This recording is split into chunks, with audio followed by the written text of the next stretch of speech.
Isang mapagpalang araw po sa atin dito. Meron ditong idinating na isang Sharp refrigerator. At sangayon po sa ating minamahal na customer, ito daw ay regalo pa sa kanya nung sila ay ikinasal, kaya ayaw niya na masira. Nila nga sa atin dito ng ating minamahal na customer para ipagawa. Ayan. Palibasa nga daw ay regalo pa ito sa kanila nung siya ikinasal. Ay gusto niyang may survive. Yan, pero naipagawa na raw niya ito, kaya lang hindi daw nagtagal, nasira uli. So yan yung ginawa nila. At sa ating pag-imbestiga ay naalaman natin na system reprocess. Ayun yung kanyang filter, ayan oh. So yan yung makikita na system reprocess, ayan oh. Hindi nila pinalitan to, ayan. Oh, yan oh, original pa yan. Pero ginawa na yan, ayan. System reprocess lang ang ginawa dyan. Ayan. So kakalasin natin dito yung terminal niya, ayan. Para makita natin kung ano ang tayo ng compressor. Pero sabi niya umaandar pa lang ito, hindi nga lang daw lumalamig. Checkin muna natin itong kanyang mga pyesa rito at saka yung compressor. I-confirm natin bago natin siya paandarin. So checkin muna natin yung kanyang compressor kung okay pa. So yun. Ayun oh. So okay naman. Tingnan natin sa ground. Ilagay lang natin sa buzzer. Ayun. Sabay kiskis dito. So wala naman siyang ground. Ayan. Checkin natin tong kanyang overload protector kung gumagana pa. Ayun. Tingnan natin yung kanyang relay. Ayun. So okay. So ibalik na natin yung kanyang relay at saka overload. So paandarin natin. Ayun. Nakuha tayo na 0.7 amperes. So wala siyang init. Dapat mainit itong lugar na to eh. Ibig sabihin walang karga yan. May leak yan. Hahanapin natin. Pero pansamantala hayaan muna natin siyang umandar para gumalaw yung kanyang compressor tsaka yung langis. Kasi matagal daw na-stuck yan eh. So yan. Gamit yung ating DIY na compressor ay ililigtis natin tong suction line, yan. Yung evaporator section, bali binaligned natin tong kanyang capillary para mababara natin siya. Lalagyan natin siya ng mga 100 PSI dyan sa may guhit na yan.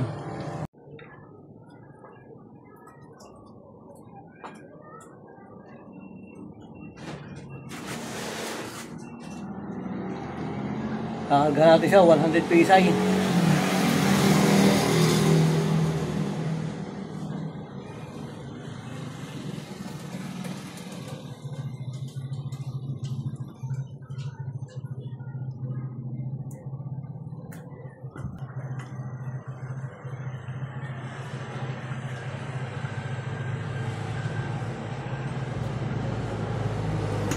So yan, titingnan natin kung magbabago para malaman natin kung may problema yung kanyang evaporator section, kung siya ba ay may butas o natusok. So ihintayin natin yan after 2 hours. So yan, pinagsabay na natin. Ito naman yung sa kanyang condensing unit. Sa mga 120 PSI naman yan. So antayin natin parehan sa loob ng 2 oras para makita natin kung may problema tong evaporator section at saka yung condensing side unit niya. So yan nga, matapos nating malinisan ay pansamantala muna nating ibibilad para gumanda-ganda. Yan. Ilinis nating mabuti hanggang dun sa likuran. Yan oh, ang daming lumalabas. Yan. Bali, naplasin ko na yung kanyang condensing unit. Dito lang ako pumupokus ngayon sa evaporator section niya. Yan oh. Ang kapal ng lumabas ng dumi dyan. Ayan. Palibasa nga eh, hindi ito na flashing na mga system reprocess lang. Ayan, ang nakuha natin. Ayan oh. Ayan. Gamit yung nitrogen. Ayan. Walang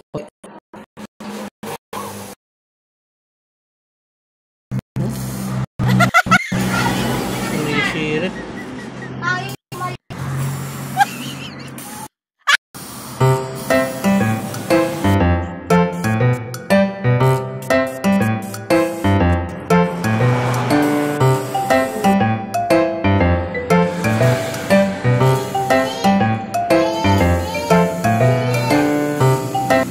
So palibasa nga nung ma-flashing natin ay nakita natin na mayroon palang tama siya dito ng kutsilyo. Ayan.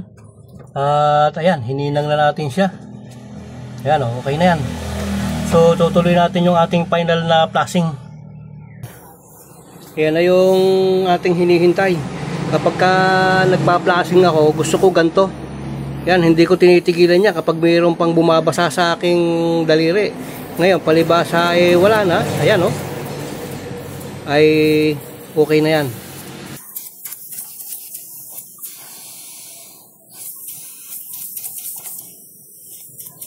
Malinis na malinis yan. Ayun, oh. Kahit konting basa, wala. Ayan, oh.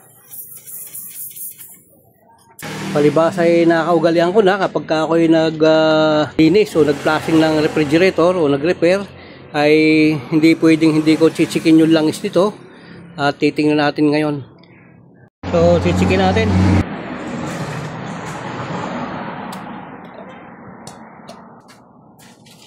Medyo madilaw na yung langis niya. So, palitan natin yan. So, bago natin siya palitan ng langis, ay kukunan muna natin siya ng bomba. So, paandarin natin. So, maganda naman. Ayan, oh. Hindi siya bumubomba ng langis. Malakas siyang humigop. Ayan, oh. Ang ganda ng higop niya. So dito natin sasalin.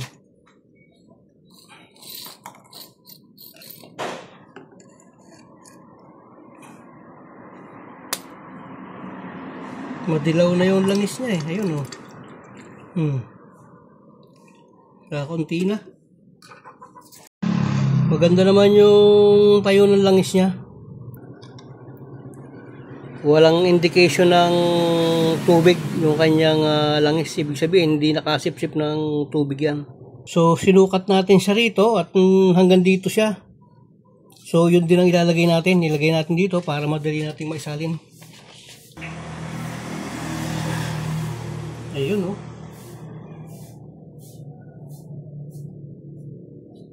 Sabay papandarin natin yung compressor para papasipsip natin. Pag magpapandar tayo ng compressor at sasalin tayo ng langis, kailangan meron tayong initial na nailalagay sa kanya.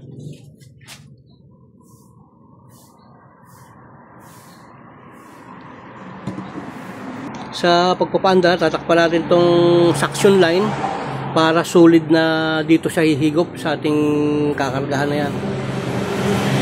Dito tayo nagpadaan sa charging line niya.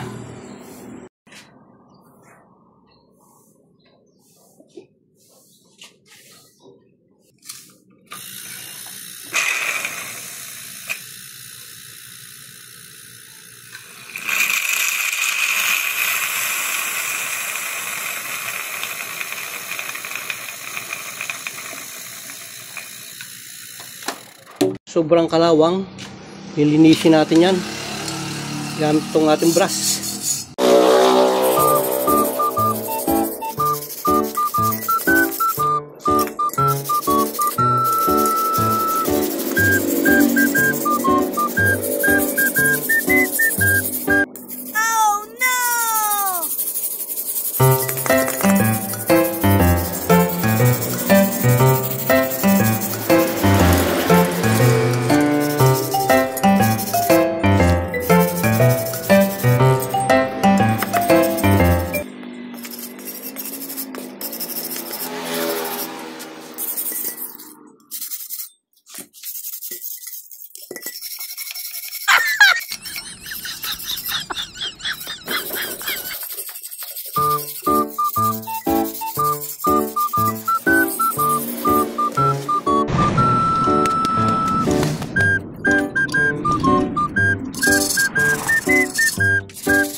Dahil nga sa naghinang tayo ng evaporator ay nagsiguro tayo na yung ating trabaho ay okay. So ginawa natin, binabaran muna natin siya ng 110 PSI sa loob ng 2 oras ay titingnan natin yan.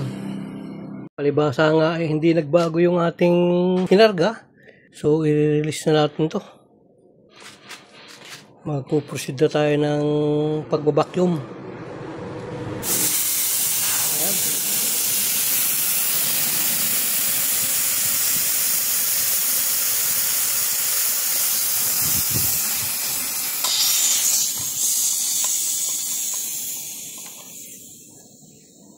So yan, mag-proceed na tayo ng pag-vacuum. Vacuumin natin siya within 10 minutes.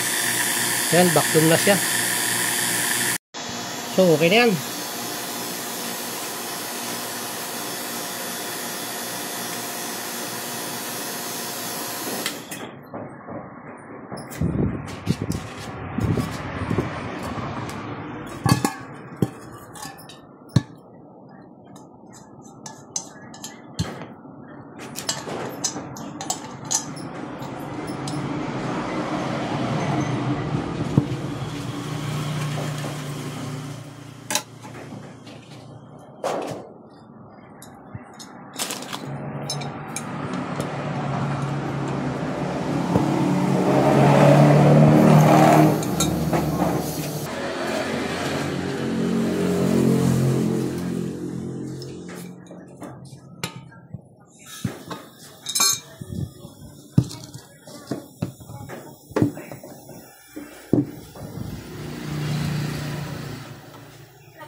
So yan yung ating tangke, sinandal natin dito habang nagkakarga tayo.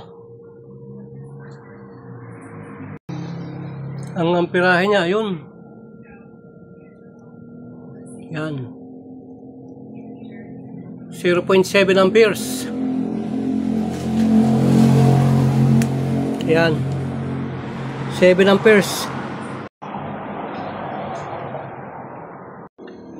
Ang initial natin ay ayan 10 PSI. Okay na yan.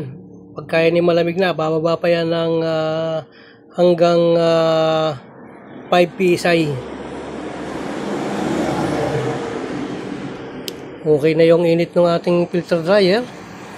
At okay na yan. Tatanggalin na natin to.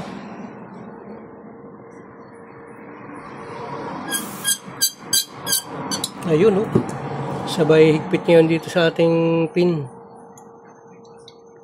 Ayan.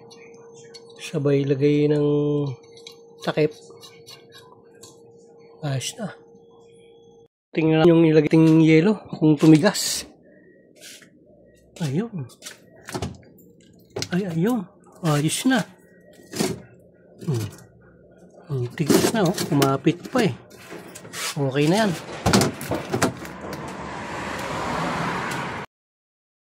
So, dyan po nakatapos muli yung ating ginawang isang shot na refrigerator na matapos nga nating babara, nakala natin walang butas. Yung pala, matapos malinis ay lumabas yung kanyang butas at ito pala ay natusok sa evaporator. So, okay na po yan.